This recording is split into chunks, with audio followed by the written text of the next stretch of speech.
Yesterday,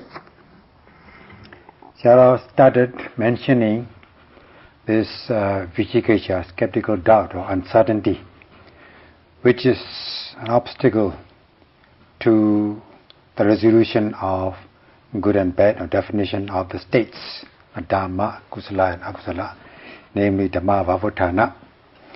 And the story was not complete yet. It was just the beginning.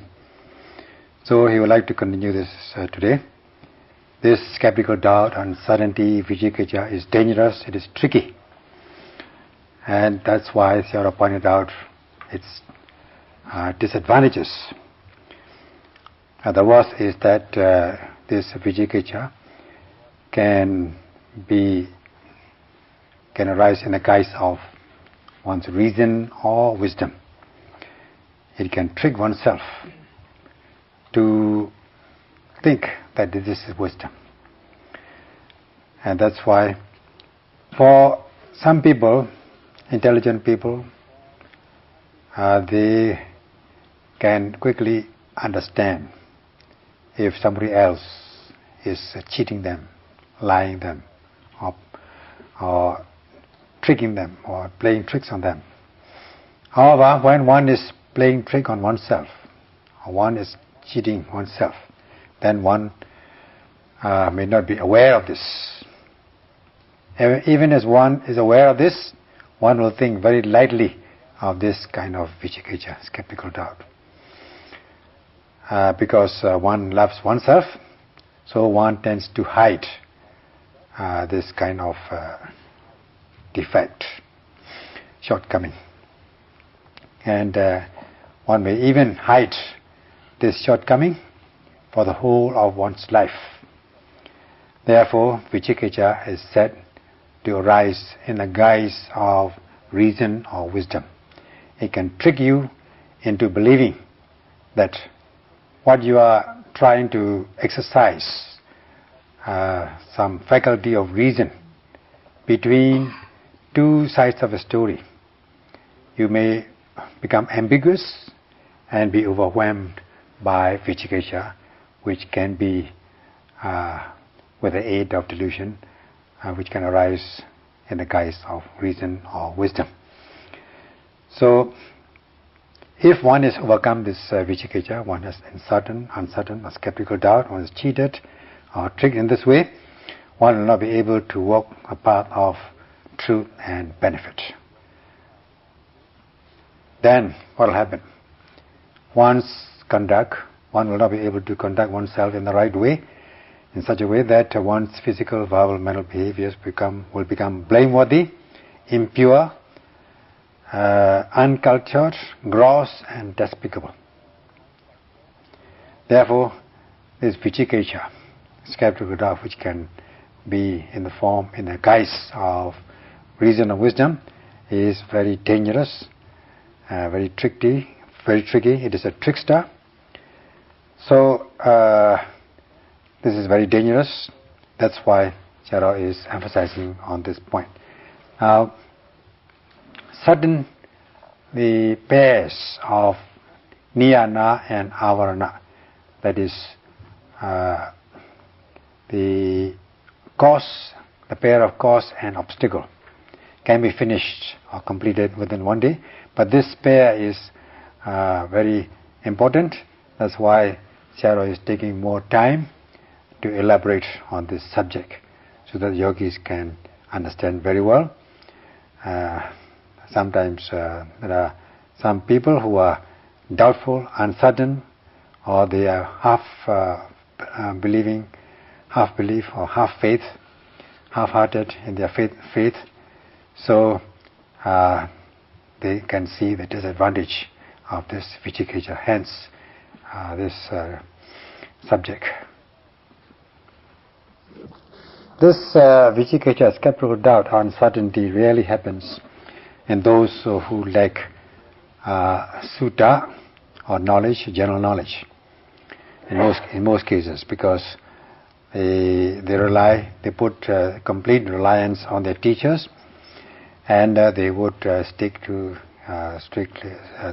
scrupulously to the instructions or guidance of the teachers, and they can practice smoothly. However, of course, such people need teachers, otherwise they will not be able to undertake their practice. Those who have much knowledge, especially general knowledge, especially the book knowledge, who are well versed in the theories or the theoretical aspect of these things, they will be able to practice, especially this practice of behaviors to conduct themselves. And also those people who are scientifically well versed people, if they understand the correct practice, they will be able to practice well. And without the teachers, it is possible. However, there's one condition: they have too much knowledge that they tend to conceptualize, intellectualize. So much so that because they reason out these things, trying to exercise the faculty of reason between many sides of the story, they tend to disbelieve in certain things, just like going on a journey without a map. Maybe one can go without a map, but it is better to go with a guide or reliable guide. It will not be as effective as going on a journey with a reliable guide. It is like going on a journey which has never been traveled before, and in transit one can waver and ambiguous which way to follow when it comes to a junction or many branches, many roads branching off into many paths. One can become deluded, and one may waver and be not able to accomplish one's journey. So also, if one is practicing under many teachers, thinking that this teacher is correct or that teacher is correct, and it becomes a potpourri of knowledge, or salad bowl, or whatever you call it, then you will not be able to undertake a substantial, the real correct practice. And like when you are reading many books written by many authors, many teachers, one get confused rather than becoming clear about the path. So when it's just like coming to a junction from which the many branches of path, many roads branch off. So you're wavering which way to take, and thinking this is correct or that is correct, or this may be wrong or that may be wrong, and not be able, unless one can confirm or verify with one's own practical experience, one will waver and become delayed in the transit, and this will not be beneficial for the practitioner. So if one is wavering about the things given, if one is doubtful, then one will not be able to realize or to accomplish one's journey. This is not commendable. Therefore, Vicikiccha is likened to a junction as given in the scriptures, this Vamika Sutta given by the Buddha. This is how the analogy was given in the text, that suppose a person, a rich person with a lot of wealth or money or belongings is traveling on a journey, and he or she comes to a junction from which the two or more roads branching off in different directions, and he's wavering which way to choose, and cannot come to a confirmation. There he stops, wavers, until he was caught up by these robbers who followed him all along. And when the robbers caught up with him, they would rob him of all the belongings and even harm his life or her life. This analogy is given quite appropriately. Because when this traveler comes to a junction, he or she cannot come to a confirmation because he or she is wavering. So he or she stops there until the robbers caught him up and robbed him and even killed him or her. So also, as for the Vipassana practitioners, if the yogis are doubtful and wavering, then they will not be able to continue with their practice with confidence. Then what will happen? Just as the wealthy traveler was caught up by the robbers and lose his or her properties and even his or her life, so also the kilesa enemies will catch up with the yogis, and yogis will become a victim to the kilesa enemies, kilesa robbers, and may not be able to be liberated from the round of suffering. Though the gross forms of kilesas may not attack or invade this yogi traveler, one will become at least deluded. Moha will arise at least. Although gross forms of kilesas do not arise in these yogis, moha is bound to arise. Delusion, confusion, bewilderment, lack of clarity of mind. Therefore, once one gets out of control, one's mind is bound to become impure. And since one is not aware of this, in most cases, impurities, akusala, are bound to arise. And one is also not feeling ashamed of performing deeds, and not being afraid of doing violent or wild and violent gross forms of gross deeds. It is like the moths going after or fluttering around the electric lights or fire at night time, thinking that they are gold, and only to meet death, only to be burned or heated. So, because they are not controlling themselves. So also, if one gets out of control, that is, one is not able to control one's mindfulness, then what will happen? One's naughty mind will be removed, will move up or will rise up from the object of observation instead of sticking on to the object of observation. This is audecha, distraction. So the minimum akusala, this is the minimum akusala which is bound to arise. That is distraction in the practitioner who is not being able to, who cannot control himself or herself. And as much as one lacks faith and confidence, there can arise this wrong or distorted, perverted views. Such perverted views, distorted views are bound to enter one's stream of consciousness. When one meets lustful objects or greed-inducing objects, one may become greedy, and if one meets hate-inducing or hateful objects, one will be overcome by hate, ill will, and aversion. Many things can happen.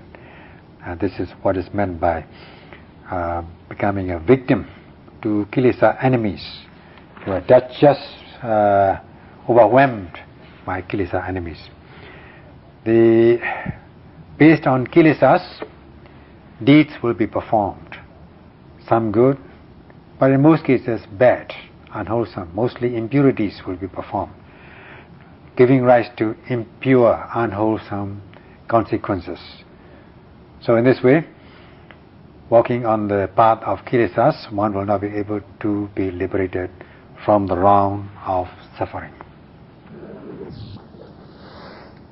Unless one is mindful of every arising, at the moment of rising, with the method of the Satipatthana, the way of mindfulness,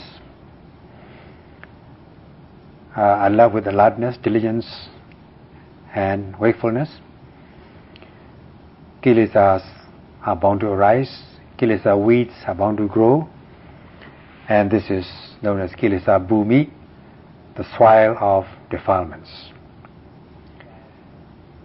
Then this leads to this maxim: if unmindful, being unmindful, kilesas will enter. And that means one will become a victim to kilesa enemies. One will be persecuted, robbed, or killed by kilesa enemies.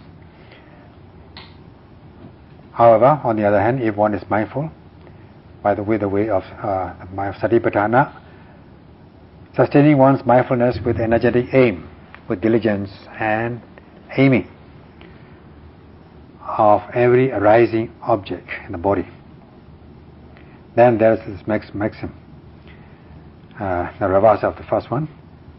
Being mindful, one will become purified of kilesas. There will be purity. One will become purified of kilesas. Kilesas will not enter. So then there will be no kilesa enemies. One will not be subject to the persecution by kilesa enemies, or not be overgrown by kilesa weeds, because one is protected.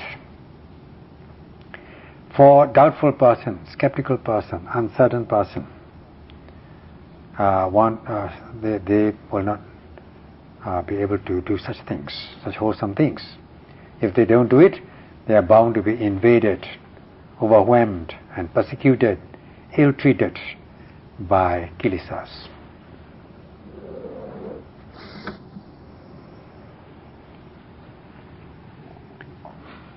If one is able to be mindful of every arising continuously without break, so as not to allow the skeptical doubt to rise in one's stream of consciousness continuously, then one will be protected. Then one's mind will become concentrated and insight will arise through the different stages of insight knowledge, various stages of insight knowledge, until one will come to accept and come to a definite resolution. So if one discovers the realities, the knowledge in oneself, by noting the presently rising objects, one will come to accept. This is Peccaka Siddha, accomplishing or fulfilling through one's own experiential knowledge.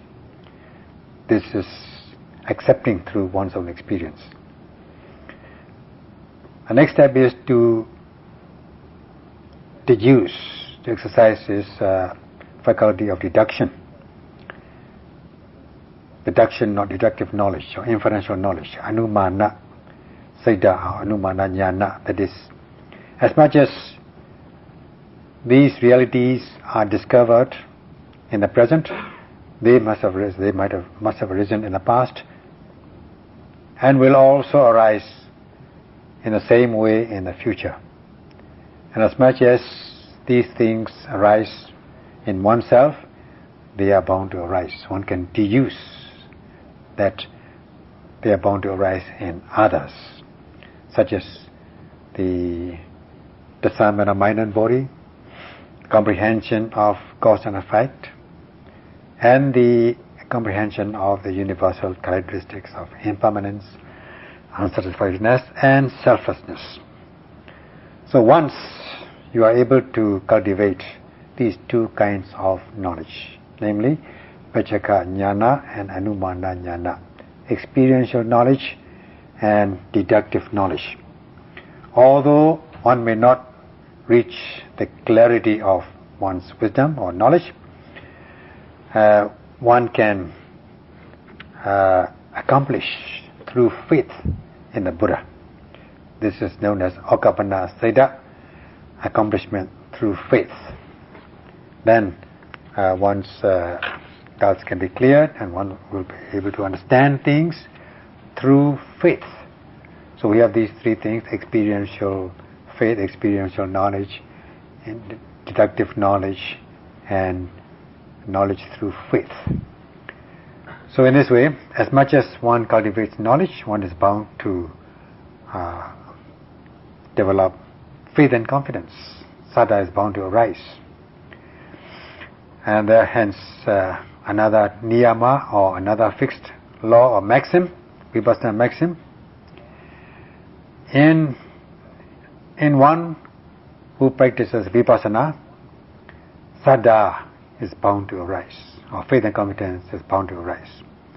Or one who practices vipassana is bound to develop faith and confidence or become convinced. So this is another maxim or fixed law of vipassana. In this way, with the practice of the way of mindfulness, cultivating knowledge, one will come to acceptance and resolution, and faith and confidence. Resolute, this is known as resolute faith.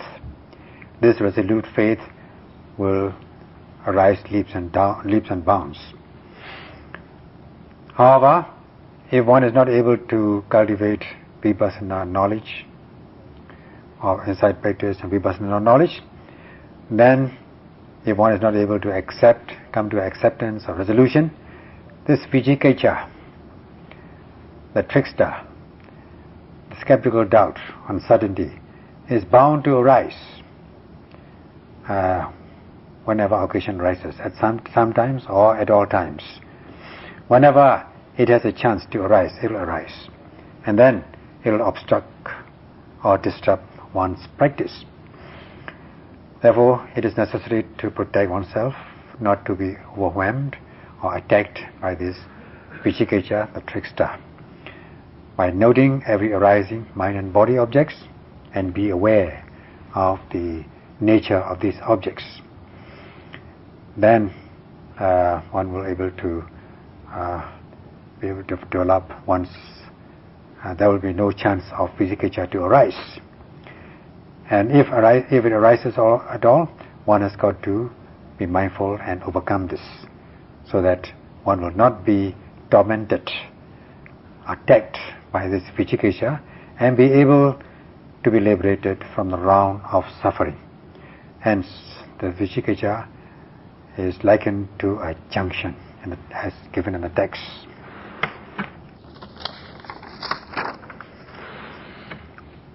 Whoever cherishes this correct practice, the practice of the way of mindfulness,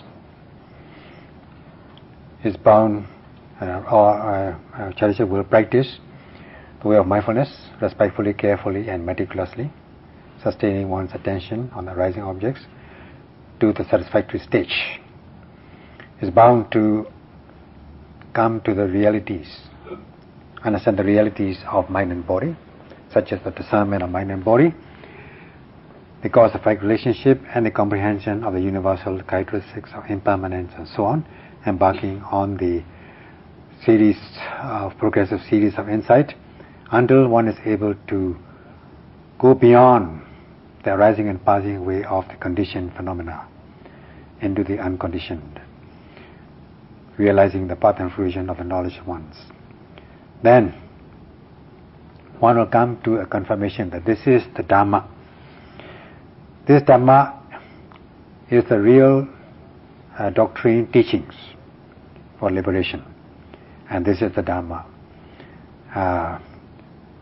Undertaking the correct practice, understanding the correct practice, undertaking the practice, and realizing the benefit of the practice with certainty, one will come to accept with one's own experiential knowledge, and one will come to a definite resolution. If the practice is correct and one is realizing the benefits by oneself, and this is also correct, then one will have faith and confidence in the teacher, in the individual who has given these teachings. This will be discovered through one's knowledge, through one's wisdom. And also, one will have faith and confidence in the existence of the individuals who have practiced this way of mindfulness and be able to overcome kilesas, impurities, on a small way, to some extent, or fully. And this way one will come to understand these three parts: the practice, the teacher, and the community of monks who have practiced in this way and be free from kilesas. So one will also come to understand that the mind and body, the realities of mind and body, by noting these ever-arising psychophysical phenomena and discovering the old giving place to the new at every moment. There's no object which lasts beyond a single moment.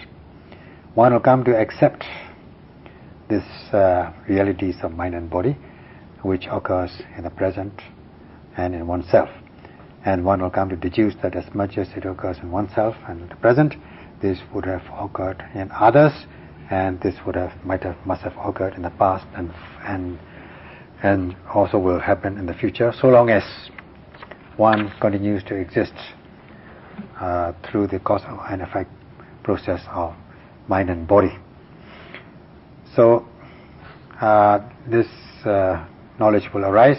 If one is able to cultivate such knowledge, then there will be no problem. However, if one is not able to cultivate such knowledge and practice in this way, vicikiccha, skeptical doubt, this trickster,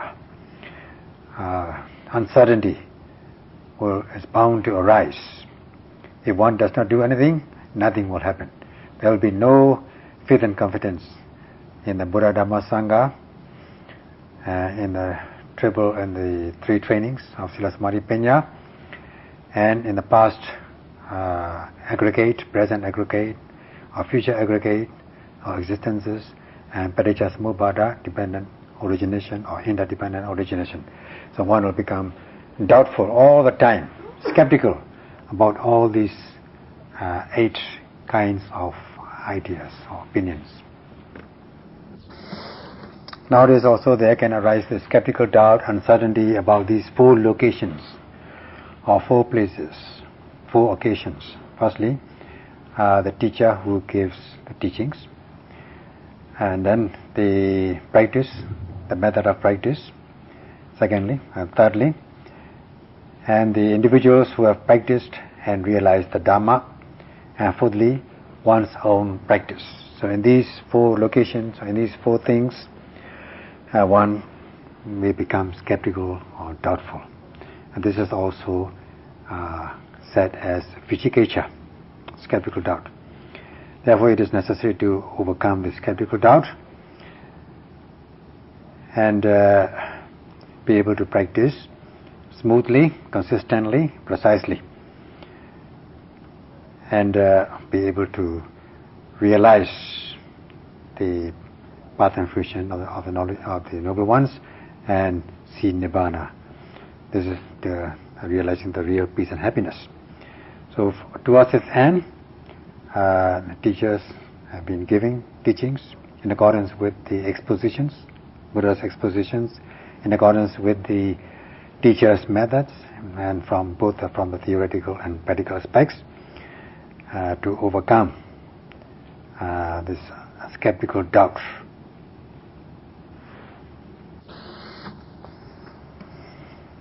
If you can reflect upon your own practice and analyze yourself, and you will find that you are able to cultivate yourself.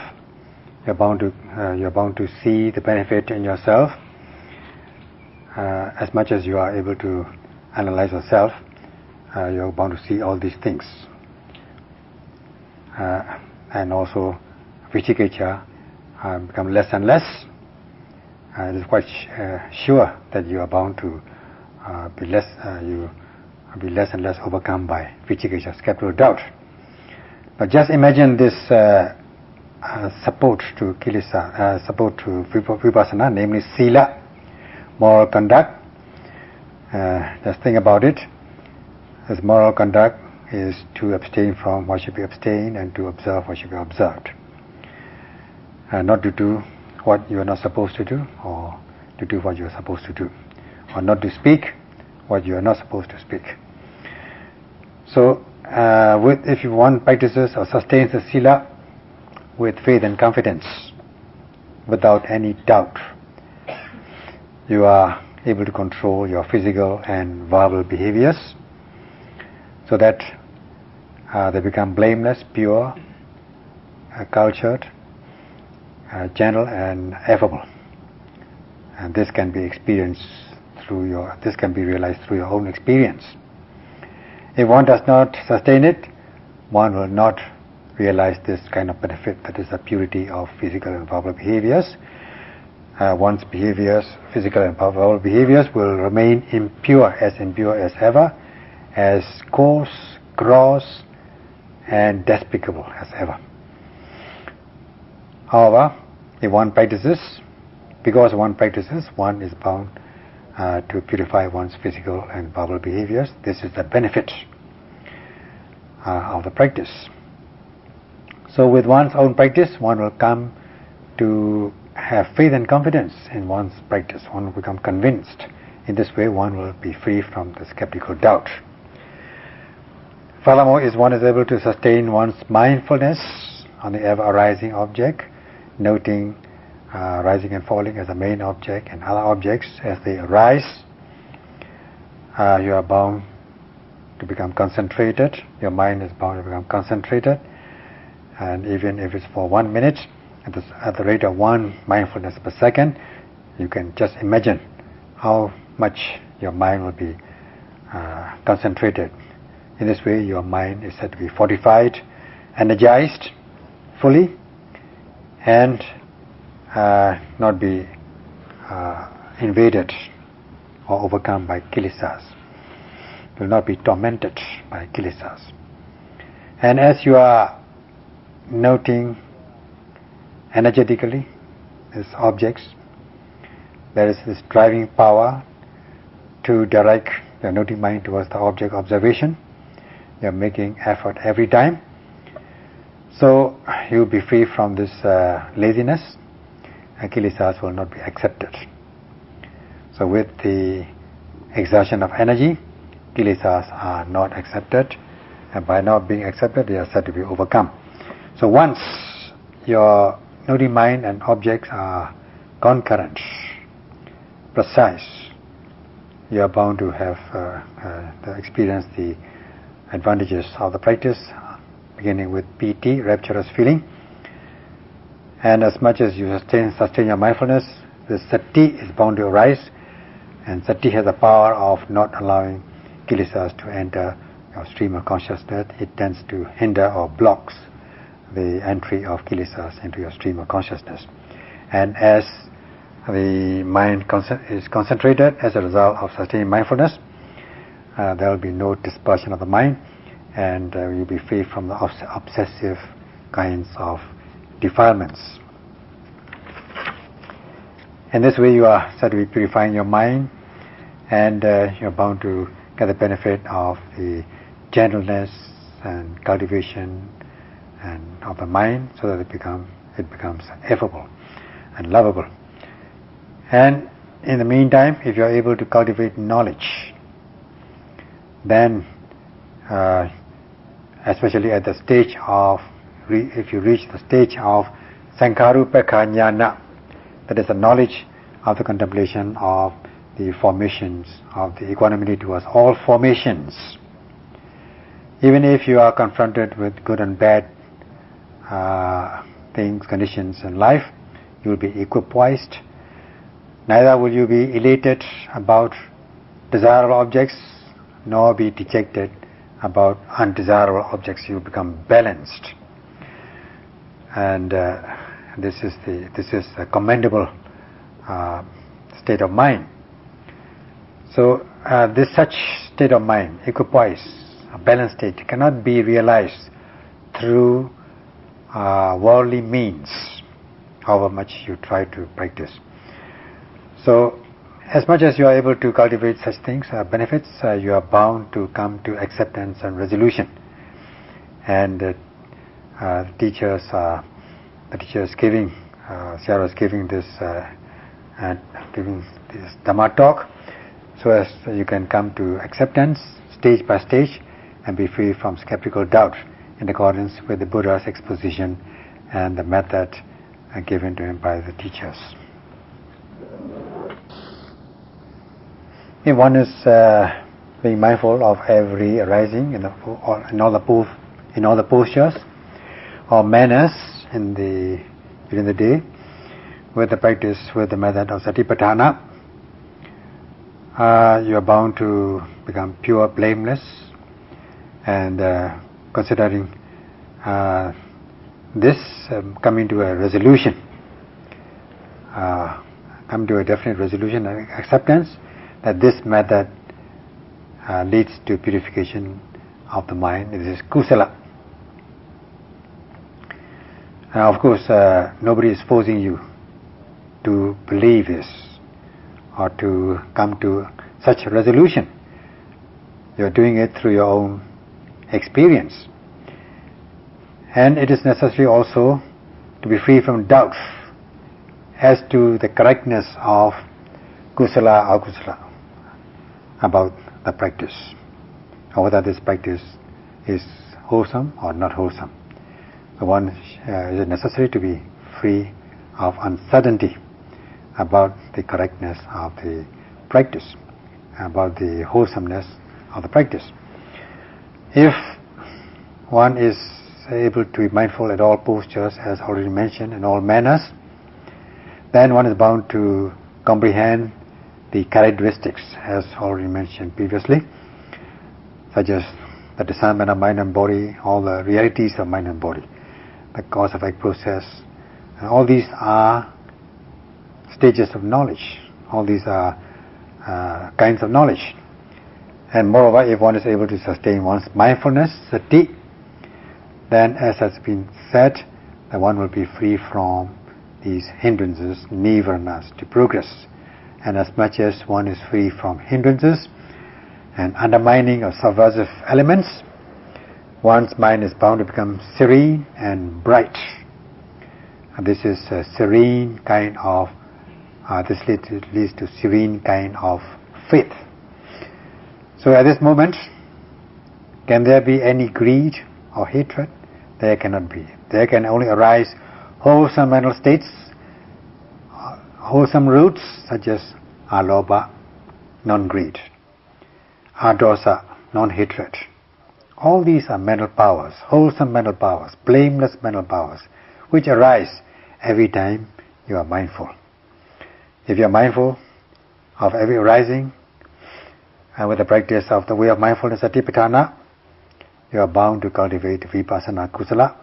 If you are not mindful, you will not cultivate any vipassana kusala. Then the result is doubts and uncertainties will arise. So it is necessary to be able to clear our doubts. One is not able to practice in this manner, this way of mindfulness, and cultivate knowledge, seeing the realities of mind and body, then one can come to a conclusion that one is not cultivating or practicing vipassana kusala. This skeptical doubt arises, then one is not able to materialize or cultivate or practice vipassana, then one will not be able to be liberated from the round of suffering. Hence the name Niyanavarana to Vicikiccha, that is obstacle to liberation. Then if one is doubtful about these things, this can also become obstacle to the resolution, the knowledge of resolution. That these are supports to vipassana also is Niyanavarana, obstacle to liberation. Yeah. The skeptical of Vicikiccha is a dangerous thing, and it is necessary not to accept this. This happens mostly in those people who are prone to conceptualizing, intellectualizing, thinking about the pros and cons, and every time this arises, one has got to note and overcome. And there are events which are beyond one's realm of knowledge. If one is criticizing or having skeptical doubt about these things which are beyond one's knowledge, one's realm of knowledge, then one will be wasting time and will not be able to accomplish anything. Therefore, every time it arises, it needs to be noted and overcome. And if criticism and doubts arise also, they should be noted and overcome. Since if one is doubtful, one will not be able to be liberated from the round of suffering. Hence, it is necessary to be careful of this vicikiccha, skeptical doubt. The fifth pair of niyana and avarana. It's already past 1 hour, and Sayadaw wishes that may you all be able to come to a resolution or understand that this practice of vipassana to purify oneself is kusala. They are all kusala, all wholesome things. And to be able to come to a real resolution and definition, and be able to strive to be free from skeptical doubts, and thus be able to be free from the realm of suffering. That's all for today. Sadhu. Sadhu. Sadhu.